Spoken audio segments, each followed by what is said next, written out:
Imagine a new kind of investing, a potentially life-changing way to invest that honors biblical principles, the kind of principles that you and I grew up with. Since 1994, Timothy Plan has made biblically responsible investing possible, offering mutual funds and ETFs that are filtered for biblical principles. Don't compromise your values. Invest with Timothy Plan. Ask your financial advisor or call Timothy Plan at 1-800-TIM-PLAN. Again, that's 1-800-846-7526 and discover what it means to be a biblically responsible investor. Investing involves risk, including possible loss of principal. Before investing, carefully consider a fund's investment objective, risks, charges, and expenses contained in the prospectus available at timothyplan.com. Read carefully before investing. Mutual funds distributed by Timothy Partners Ltd. and ETFs distributed by Foresight Fund Services LLC. As a paid testimonial, there is no guarantee of future performance and each experience will differ. Hello, welcome to another edition of the MemoPOD. This being a Christmas edition, I guess if you want to call it that. I have absolutely nothing Christmas related prepared. If you're wanting all of that stuff, you should have been watching the Bible teaching over the last 3 weeks. You've had that, so that's where you'll get your Christmas fix, if that's what you're looking for. The topics that I want to get into on the MemoPod today are not Christmas related. I will simply start off with this. This isn't going to be the main thrust of what I'm saying, but I am going to tell you right now, you cannot convince me that it is not intentional. You will never be able, maybe you could, but I highly doubt that you would be capable of convincing me that what the progressive side of the political world is doing in this country is not intentionally, okay, I'm going to clarify this after I say it, intentionally trying to get Donald Trump to be nominated by the Republican Party. I'm not a big conspiracy theorist, but this is a conspiracy I am 100% buying into. 100%. The idea that the movers and the shakers on the left desperately want Donald Trump to be the Republican Party nominee. You cannot convince me that they don't. Not with what they're doing. This whole move by the Colorado State Supreme Court to ban Donald Trump from the ballot. Here's what I'm going to clarify. I'm going to clarify in that there are those on the left that hate this guy to the point where they're doing this just because they want to stick it to him as much as they possibly can. There are those who fall into that camp, who are not bright enough to realize what they're doing is actually giving him oxygen and keeping him alive in the political world. But I think the majority of folks on the left that are behind all of this, the indictments, all of it, I truly believe that it is intentional, that the polls that are out that show Donald Trump surging way ahead of all of his Republican opponents, I'm telling you, I think that it is all a media construct. I think it's all an intentional effort to get Donald Trump the nomination, because Donald Trump is the only one, with the economy like it is, with the Biden administration like it is, Donald Trump's the only one where they stand a chance. That's because he's the only one that generates enough hatred to motivate leftist voters to get out and say, okay, yeah, we'll sign on to another 4 years of Biden. That's the only thing. And to get independent voters to either stay home or to actually vote for Joe Biden. That's the only way. You're not going to get them out to vote for Joe Biden. So you got to get them out to vote against the other side. And Donald Trump's the one that they're going to be able to do that against. And that's what this is. Sorry, I just kicked the screen. That's what this is. You can't convince me otherwise. Because it doesn't even make sense to remove him from the ballot. You're going to remove him from the ballot based on the 14th Amendment, but the 14th Amendment clearly states and stipulates only Congress can do what Colorado has now attempted to do. Everybody knows that they can't do this. They know. If these are legal minds, which I'm assuming to get on the state Supreme Court, you at least have to have some type of legal knowledge, constitutional knowledge. You have to know. He hasn't been indicted, but he has not been convicted of anything. And without a conviction for insurrection and all of that, this all falls flat. And it's not going to be... And we play along. The right plays along and, oh, we got to do something about it. And it's just, we're on the strings. I really think that's what it is. Obviously, I know some of you are going to disagree. And that's, how do we have that conversation? I don't know. Because you're going to get mad at me and tell me that's not what this is. This is political persecution. And Donald Trump's the only one. And they're scared of him and all of this. And I'm going to tell you, no, that's not the case. I mean... You get any of the other Republicans in, they can pardon Donald Trump and it can all be over and it can all be water under the bridge. They want Donald Trump to be the face of the Republican Party. They do. Every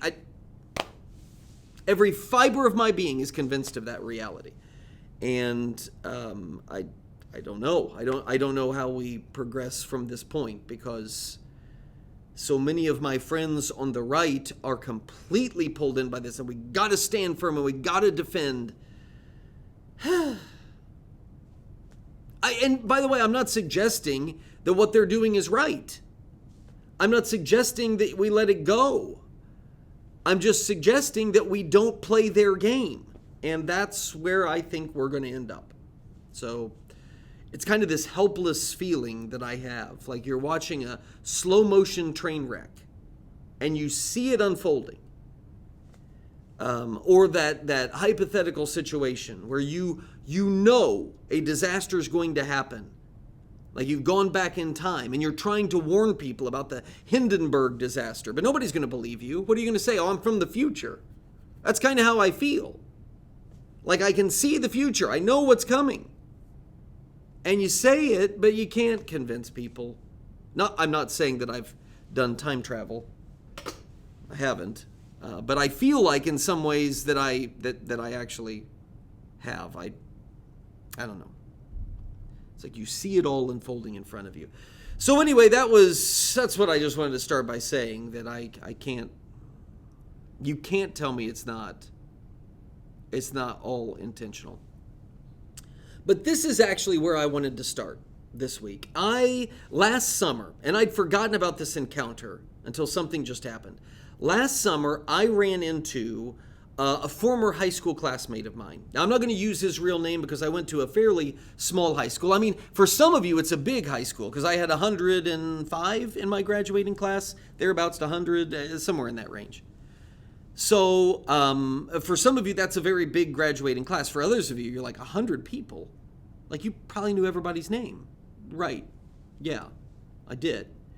But because of the size of the school and the size of the class, I'm not going to use the guy's name because just protect identity and all of that. But I'm about 200 miles from home. I'm on a speaking trip this last summer. And typically summer, I don't have a lot of speaking trips, but this was one that I took. And I'm out there, and I'm filling up at the gas pump. And as many of you have come to realize, if there is inclement weather at all, during the winter, it's just cold. So pretty much all winter long, it's going to be this way. And in the summer, if it's been really rainy or unseasonably cool or something like that, just not pleasant outside, the people that work in the gas stations don't come out and refill the receipt thing in your gas pump. They're not going to do it. Probably don't get paid enough to want to walk out there and do it. So they just don't. And if you want the receipt, you got to go inside. And so that happens to me now, I would say, well over 75% of the time. Maybe I'm just hitting the wrong gas stations, but it just happens. If I ever own a gas station chain, which I think is distinctly possible that it will happen, that's going to be rule number one. Clean bathrooms will come in down the list. Okay? You got to have the expectation you're going to be grossed out if you walk into the bathrooms at the gas station. But having the receipt, like if you're going to have pay at the pump, then don't make people walk inside to get their receipt. That defeats the purpose. You just go in and pay if you're going to make me do that. Just a real pet peeve of mine. But anyway, so I go inside to get my receipt. And I am, and this isn't something I'm proud of, but I have been conditioned by our modern technology to need constant mental stimulation. So standing in line behind other people, I'm bored. And God forbid I actually look around and maybe make eye contact with people. No, I got to be in my phone and I'm scrolling what's happening in the news. I mean, there could have been a meteor getting ready to strike Earth, but I'm... by the way, those of you that just listen to the MemoPOD and don't watch it, you have no idea what I was doing right there. I was pretending I was scrolling my phone. Anyway, okay, so I'm doing that, and I got up and I started talking to the person at the register. I needed my receipt. I think I was on pump number 4, whatever it was. And just by the sound of my voice, this former classmate of mine recognized me. That makes me a little self-conscious. I've never cared for my voice. I think there's a lot of people that don't like their voices, and I'm one of them. I know that it's a bit of a unique voice. I do, and I don't necessarily like that, but it is what it is, and he recognized it. And so he comes over. I'm just going to call him Sam. Sam comes walking over. He's got an armful of gas station food. So you got your Funyuns and your Cheetos and all the other stuff. Armful of that stuff. And he says, Peter Eck, what in the world are you doing here? And I stood and talked to Sam for probably at least 10 minutes that day. And it was a very big blessing in my life. Because what I found out is Sam had been through it. And the truth is that I was not overly surprised to hear that, because Sam had a lot of problems. We were in high school in an era where there weren't a lot of accommodations, and there wasn't like IEPs and all of that stuff. If he were in school now, he would have all kinds of accommodations for learning disabilities and cognitive deficiencies and mental slowness and all of that stuff. And I never really knew what made Sam slow, why he was slower. But I knew he had been held back twice. He was kind of like the 20-year-old that was graduating with us. And when he walked across the stage at graduation, his high school diploma cover did not have a diploma on the inside of it. I don't actually know if he ever finished school and got the diploma, if he ever got his GED. That didn't come up. I wasn't going to lead with that. Hey, did you ever actually get a diploma? But this is what else I remembered about Sam. He kind of got made fun of. For a few different reasons. He was very rough around the edges. He had a potty mouth. And I think a lot of that, now looking back with with wisdom, maybe being older, I see that, and as a teacher, I see it as a defense mechanism. You lash out at people and you curse at people when you are hurt and you're being mistreated. He did not have a good home life. He did not have any solid example from his parents. As I recall, he didn't even live with his parents. I think he lived with his grandparents. He had no connection to faith. He was a loner. I mean, I was friendly. And as he told me, I was one of his friends in high school. And that makes you feel good. I'm glad that he saw me that way. It kind of makes me feel guilty that I didn't do more. And that actually comes up because he goes on and tells me that he spent 5 years in prison for some poor choices that he had made.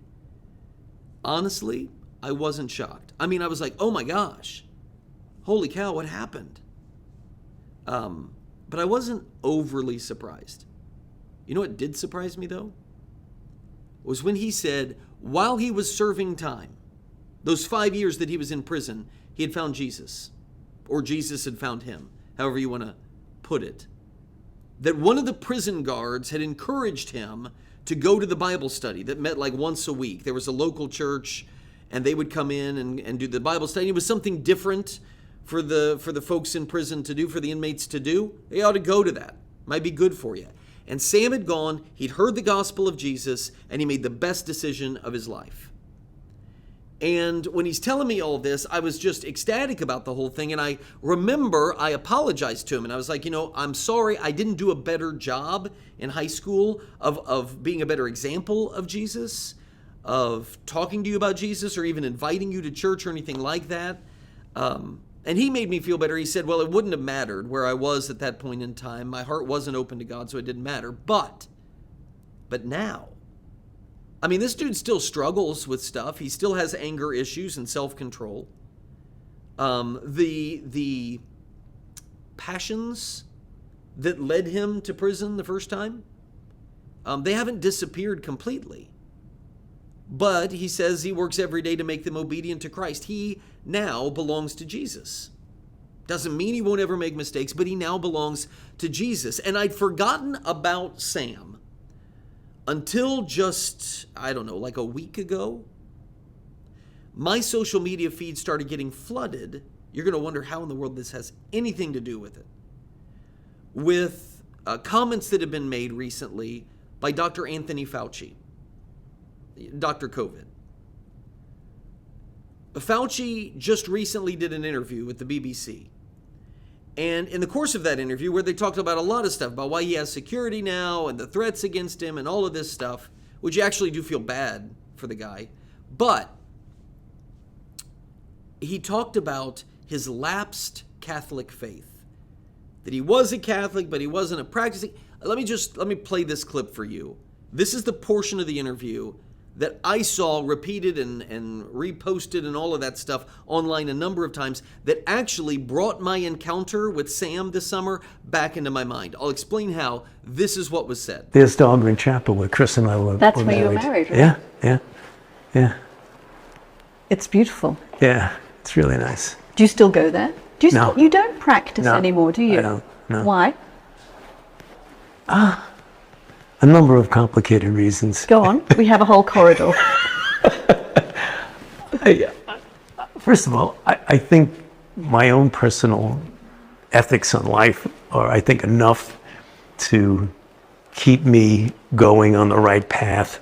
And I think that there are enough negative aspects about the organizational church that you're very well aware of. I'm not against it. I identify myself as a Catholic. I was raised, I was baptized, I was confirmed, I was married in the church. My children were baptized in the church. But as far as practicing it, it seems almost like a pro forma thing that I don't really need to do. Okay, I got to tell you, as a Christian, I'm completely confused by that. I really am. And maybe some of you who are Christians, you're not as confused by it, but I really struggle wrapping my mind around it when people say things like, it's not just Dr. Fauci, that he doesn't practice his faith anymore. I mean, faith is who you are. It becomes your identity. You have your identity in Christ. So what do you mean you don't practice it anymore? And again, I know people say that, but I never really know what that means. Do you just mean that you're not going to church right now? You're not following the commands of Jesus right now? Because if that's the case, then just say that. Instead of saying, well, I'm not practicing right now, just say, I'm not being obedient to Jesus right now. Yeah, I was raised in the church. I became a Christian, but I'm not really being obedient to Jesus right now. I get it. We'd rather talk in euphemisms. We'd rather say things like, well, I'm practicing or I'm non-practicing. That's a lot more fun, but it just, to me, let's just be honest about what's going on. Faith without works, James says this in the New Testament, faith without works is dead. So if you're not practicing your faith, if it's not coming out of you in the form of fruit, then your faith is dead. So just say that. Yeah, no, I was married in that church, I was baptized in that church, but my faith right now is dead. And I understand maybe you're going to think I'm being uncharitable to Dr. Fauci, but you heard what he said. Quote, I'll just read this to you. First of all, I think my own personal ethics on life are, I think, enough to keep me going on the right path. Says that church almost seems like a pro forma thing that I don't need to do. I don't need it. Yeah, Jesus established it. I don't need it. My personal ethics, you don't understand. Most people, they may need that, but not me. My personal ethics are strong enough to guide me down the right path. And I love the Elton John piano music that they had in the background there on the BBC, because it kind of lightens the mood, given the fact that Dr. Fauci is elucidating the counsel of Satan himself. That's Satan himself with that line. The idea that we can be our own gods of our own little private universes. We can keep our own counsel. It's just as good as any counsel we'd get from Scripture or anywhere else, or from a priest or from a preacher. We can maintain our own ethics and steer clear of that institution that Jesus himself inaugurated after he was resurrected. Where's that going to come from? Where is that thought process going to come from if it's not the Prince of Darkness? I mean, either you trust Jesus enough to follow him, or you decide you're going to trust yourself. And Dr. Fauci has stated what his choice is, that he's going to trust himself and his own ethics. So let's not obfuscate that fact with some silly notion that he's not practicing or he's not passing the bar exam. You pass the bar and then you can practice or not practice. No, that's not what it is. If you come to Christ, you no longer live, but Christ lives in you. You don't just turn that on and off. That's a pro forma thing. I don't really need to do it. Nobody's ever obviously explained what faith is in Christ is to Dr. Fauci. And maybe that lays at the feet of the Catholic church that he went to. I don't know. I mean, I guess I would be inclined to lay the blame at his feet. He's a smart guy. He can read the scriptures. He knows what it says. Or he could. But anyway, so I watched that video. Dr. Fauci here, walking down these elaborate, ornate hallways of power. He's being interviewed by the biggest broadcast networks in the world. He's eating well. He's enjoying mind-boggling levels of wealth and privilege. Insane amounts. Living such a lavish lifestyle. But he's doing it all without Jesus because he doesn't need Jesus to feel fulfilled. And that's when my mind goes back to this last summer and my ex-con friend, Sam. Sam grabbing his grub at Speedway. He's loading it into his little crapper car, driving back to his low-rent apartment for the evening before he heads out for his third shift job of security at a Walmart distribution center on the outskirts of town. That's his life. And he finds joy and purpose in that life, in those simple things, because he knows that's not what his life is. He has a new life in Christ. And that's the moment when I think about those two individuals, Dr. Fauci and Sam, that I realize what the Apostle Paul meant when he wrote in 1 Corinthians chapter 1, verse 27, that God chose the foolish things of this world to shame the wise. That's immediately where my mind goes. 1 Corinthians, that God chose the foolish things of this world to shame the wise. That's Sam. That's what that is. It's Sam and it's Dr. Fauci. I'm telling you, the world is not going to get this. And if you're watching this or you're listening to this and you aren't a believer, I can't expect that you will understand this. But if you are a Christian, you'll get it. I look at those two men, Fauci and Sam. I see the decorated medical doctor, and I see the low-income ex-con. And I shudder in sadness and pity for the poor fool among those two. Dr. Fauci. I know the world won't get that, but you do if you're a believer. Be interested in your thoughts on that. Peter@peterheck.com is our email address. Peter@peterheck.com. Would love to hear from you. For those of you who are free subscribers, that's going to be it for the rest of the year. Because I'm going to try next week to take the week off and be with family. That's my intent. So I'm wishing you a Merry Christmas. I'm wishing you a Happy New Year. And then we'll be back after that. Okay? So those of you who are free subscribers. But I do want to suggest to you, if it at all interests you, and I'm not saying that it should, but if it does, on the other side of this break, I want to do a little bit more talking about Satan. How's that? Huh? That's a tease. No, specifically about this whole deal with the Satanic Temple. Did you see the Christian guy that goes in? The Satanic Temple had this statue of a goat man. It's like, it's iconography. It's like a satanic idol is what it is. And they filled out the form. They got it put up in the Iowa Capitol building. Christian dude, ex-military, goes in, just chops the thing's head off and topples it onto the ground.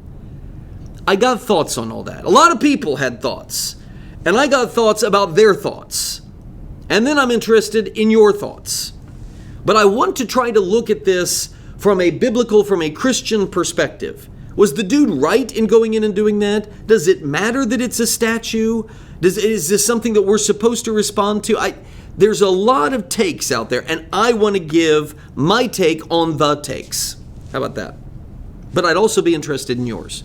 So that's what we're going to do after the break. Those of you who are free subscribers, I would love it if you'd give us a shot. Heading into the new year, just sign up. Do the monthly thing, and you can stop when you don't feel like you're getting anything out of it. That's only fair, right? Or we will give you a cheaper price. You can get it at a discount, like $20 off, if you do it for the whole year all at once. That's more beneficial to us. So I want to make it beneficial to you by giving you the cheaper price. But I would love for you to give it a shot today. Just sign up for it, give it a shot, see if this kind of content, what you get, the Monday memo, the Wednesday Bible teaching, and then the full MemoPOD on Friday. See if it's worth it, okay? Be a great way to start the new year. Just try us for a year. What's it going to hurt? It can only help us. I'd like to think it would help you in the process. So let's take the break. Free subscribers, Merry Christmas. See you next year. Those of you who are paid subscribers, I'll see you right after this. The Memo with Peter Heck.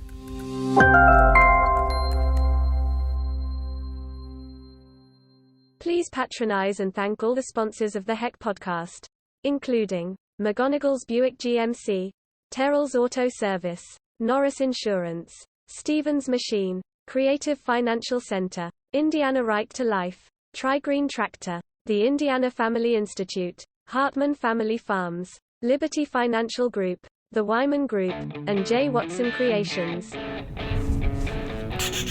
Welcome back to the MemoPOD, all of you beautiful, wonderful paid subscribers, part of our community. I do truly wish you a Merry Christmas. I can't thank you enough for all that you do for us. Also can't thank our friends at Creative Financial Design enough for all that they do in helping me financially, not just with financial wisdom and financial advice, not just with taxes and things like that, which they obviously do help.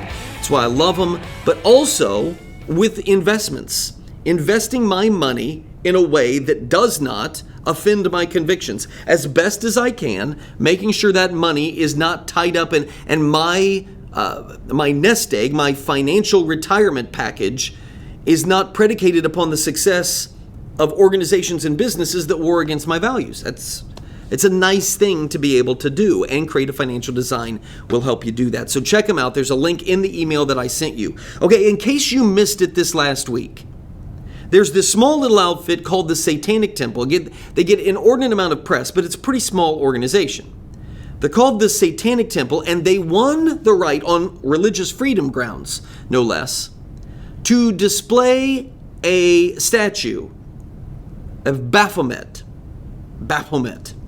which is this satanic occult figure. It's like this mannequin with a goat head is what it is. I mean, it's a creepy looking thing, but it's stupid. And it's displayed there in the Iowa Capitol building, because the Iowa Capitol building, for public displays, they have these rules that are set up where you got to fill out the form, and it can't be this and it can't be that, but as long as it meets this criteria, then yes, you can display it for 2 weeks. And that's what this was to be there for. It's supposed to be there, the spectacle is supposed to be there for 2 weeks. But you get this Navy veteran, a dude named Michael Cassidy, who goes in and chops the thing's head off. He was, Collins said that he was, or Cassidy rather, not Michael Collins, he was the astronaut on Apollo 8. But anyway, he's dead. So I don't think he's chopping off any. So Cassidy says that he was outraged by the blasphemous statue, said, I couldn't do anything else. My conscience drove me to chop the thing's head off and to topple it onto the ground.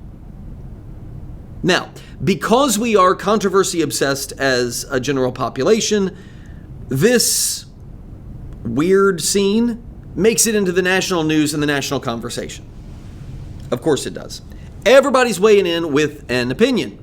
Cassidy online is either a hero who was a Christian, unafraid, unashamed, excuse me, to stand up to these forces of satanic idolatry, or he was also, online, a fool who's this blind guide who's missing the godly forest for the trees.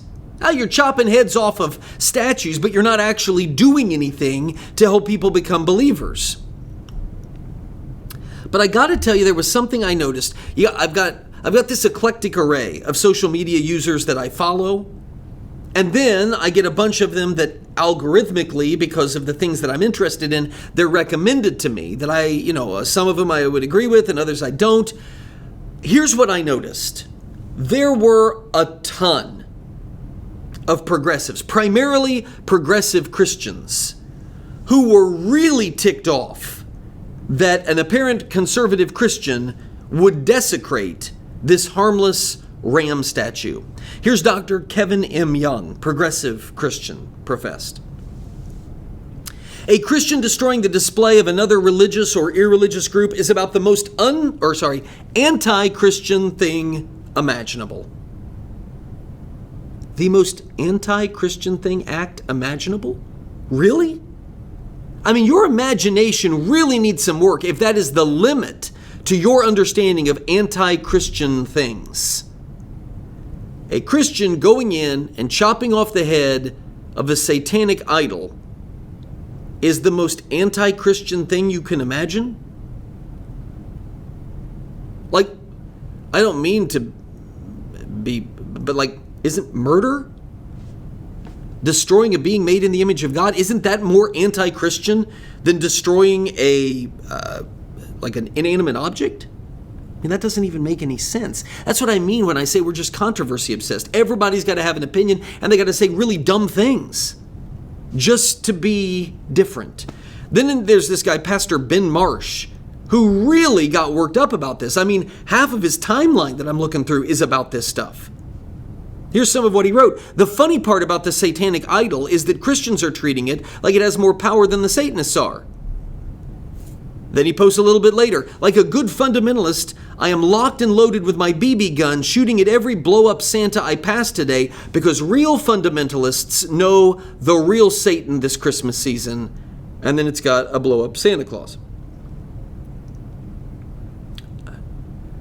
I don't know why this dude cares so much about this.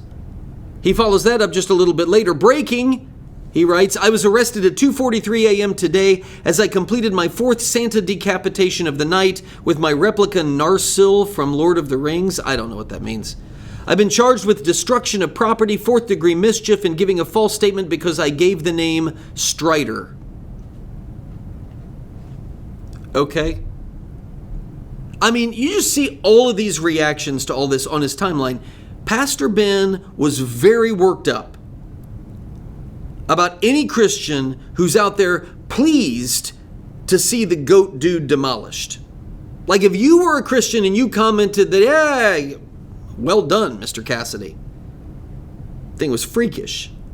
Pastor Ben was not happy with you, and he's got something to say to you. Like he seemed angry with anybody that was celebrating the destruction of this. It wasn't just that he was saying, man, that's not necessary. It's a statue. I mean, that's kind of where I would come to. Why are we getting worked up about that? But he's worked up about it. That's what's so weird to me. All of these largely progressive Christians who think that Mr. Cassidy is a nut job for caring so much about an idol, satanic idol, that he would go in and knock it down. Oh, what a lunatic. Well, what are you? You're worked up about him being worked up. If you really don't think it's that big a deal, then just be like, local authorities will handle it. I don't have time to worry about this.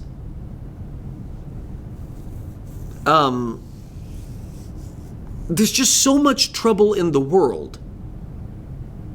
It seems a little bit on the strange side to care so much about that. But here was Thomas Horrocks, who wrote this, quote, when Jesus stood up to, and then he puts scare quotes around Satan as if Satan isn't real, which I honestly would be the furthest thing from surprised to find out that Mr. Horrocks and other progressive Christians deny the existence of Satan. When Jesus stood up to Satan, he did so by healing the sick, feeding the hungry, liberating the oppressed. He didn't get distracted by powerless statues. Man, gosh, this annoys me. I'm sorry, but I don't know about Jesus melting down any statues. I don't see that recorded in Scripture anywhere. But this ongoing effort to turn Jesus into little more than just Captain Charity, it is more than a little tiresome. Of course Jesus healed the sick and he fed the hungry. And why did he do that? He did it in order to demonstrate that he had the authority to do what all of the religious leaders said he doesn't have the authority to do, which is offer salvation to sinful humanity. Which is easier to say to this guy who's crippled? Pick up your mat and walk, or your sins are forgiven. And then he goes on and says what? But so that you may know that I have the authority to forgive this guy's sins, I'm going to do something that only God could do, which is heal him. So my physical act of healing is done to give me credibility to provide you spiritual healing. Where was his actual focus?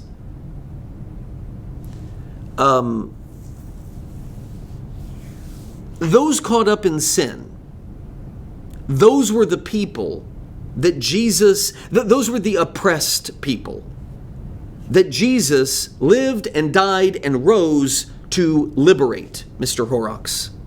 That's the liberation Jesus was about. Not liberation from Rome and all of that. He wanted to liberate people from sin. And whose grip did he liberate them from? Satan's. Right. And yet all of that is just lost on a politics-first progressive Christianity that is consistently triggered by people like Robert E. Lee more than the Prince of Darkness.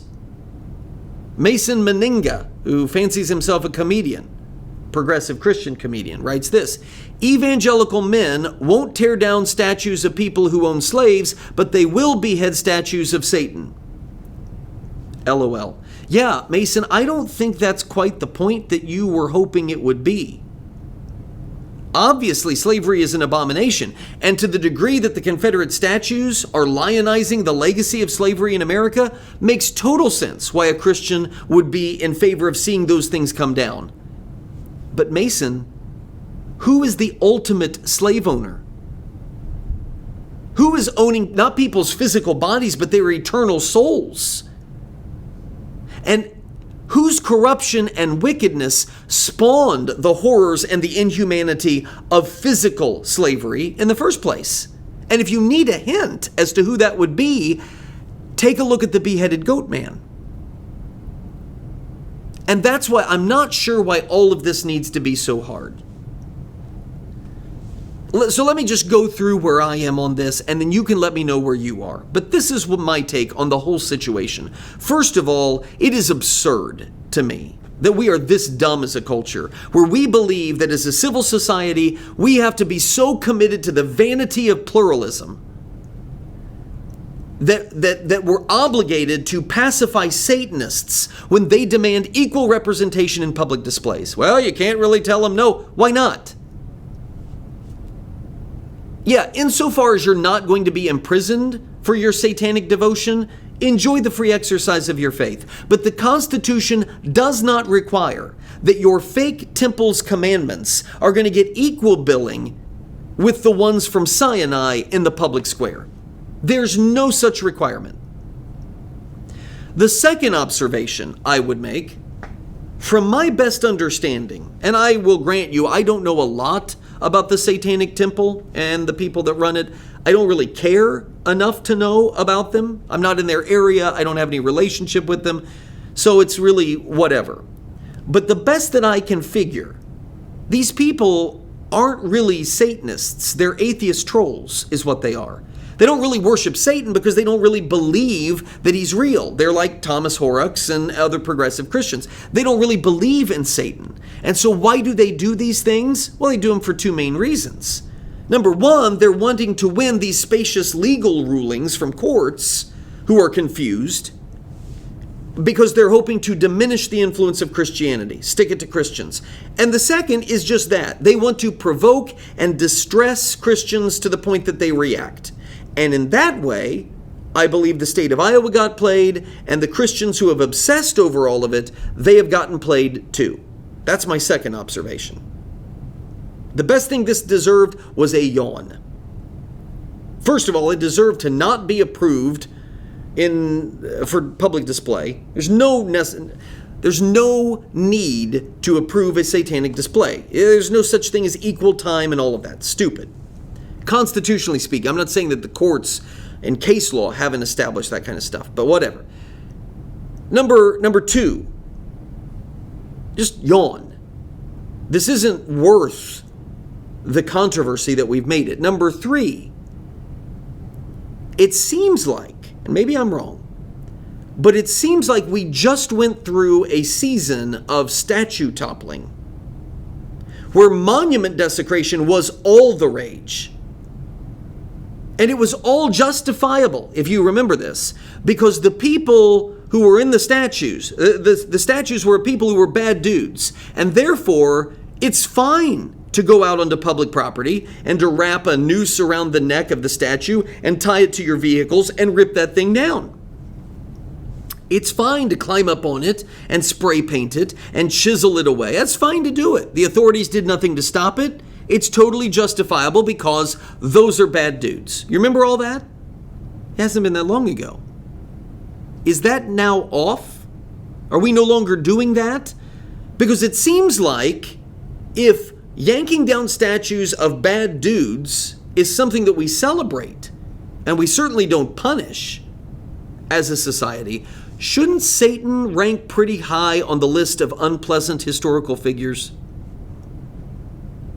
Why is it now a scandal when somebody does what we were all celebrating and totally fine with just a couple years ago? But finally, let me speak to my fellow Christians. Men like and women like Mr. Cassidy, who did all this. I get why the imagery and the monuments of a satanic nature offend us. I get why they upset us, because it's an affront to the truth that inspires us, but even more than that, not just the truth that we believe, it is the truth, capital T, that indwells us, that lives inside us. So obviously, if I am filled with the Holy Spirit, satanic imagery and satanic monuments, they're going to upset me. I'm not going to be at peace with that. I totally get that. And I don't fault any Christian anywhere who makes their contempt towards Satan a matter of public awareness. I cannot fault you for that. But here is what I really, really, really believe and want to stress. I want our most vocal, as believers, I want our most vocal and visible testimony not to be knocking down statues. I want our most visible and vocal testimony to always be to the shackle-shattering truth that the real Satan, not the cheap knockoff counterfeit that they propped up in a government building, that the real Satan was himself eternally decapitated about 2,000 years ago when Jesus crushed his head at Calvary. That's what I want the world to know. That's what I want to tell people. Not, you can't have your statue. It's gross. It's stupid. It doesn't belong here. I get it. I understand why people do that, but that's not the message that I want to make sure. No, what I want people to know is you don't have to live enslaved to that monster. He's gone. He's been toppled. He's been defeated. His head has been crushed. And you can worship and serve and live for, with, and be indwelled by the God who did that on your behalf. That's the message that I want people to look at me and to see and to hear. Those are my thoughts. Those are my Christmas thoughts. How about that? Okay? So you can let me know your thoughts in the comment section below, or of course you can always email me, peter@peterheck.com. And again, from the bottom of my heart, thank you for making this an incredible year of growth for the memo and all of that. Sorry, I didn't mute did you hear that? I don't know. But anyway, I would just love it if you would continue into this new year, continue supporting what we're doing, and I just can't thank you enough for all that you are to me, to this ministry, and you make it go.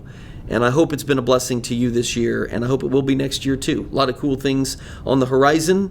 I know I keep saying that. It's just there's so many things going on, but you got to believe me, stuff's coming, okay? It really is. And I hope it'll be a benefit. Okay, we'll talk about that in the new year. Have a great week next week. That's my plan, unless something big happens. I won't see you next week, but we'll be back to kick off 2024, and I'm excited about it. I'll see you then. Adios.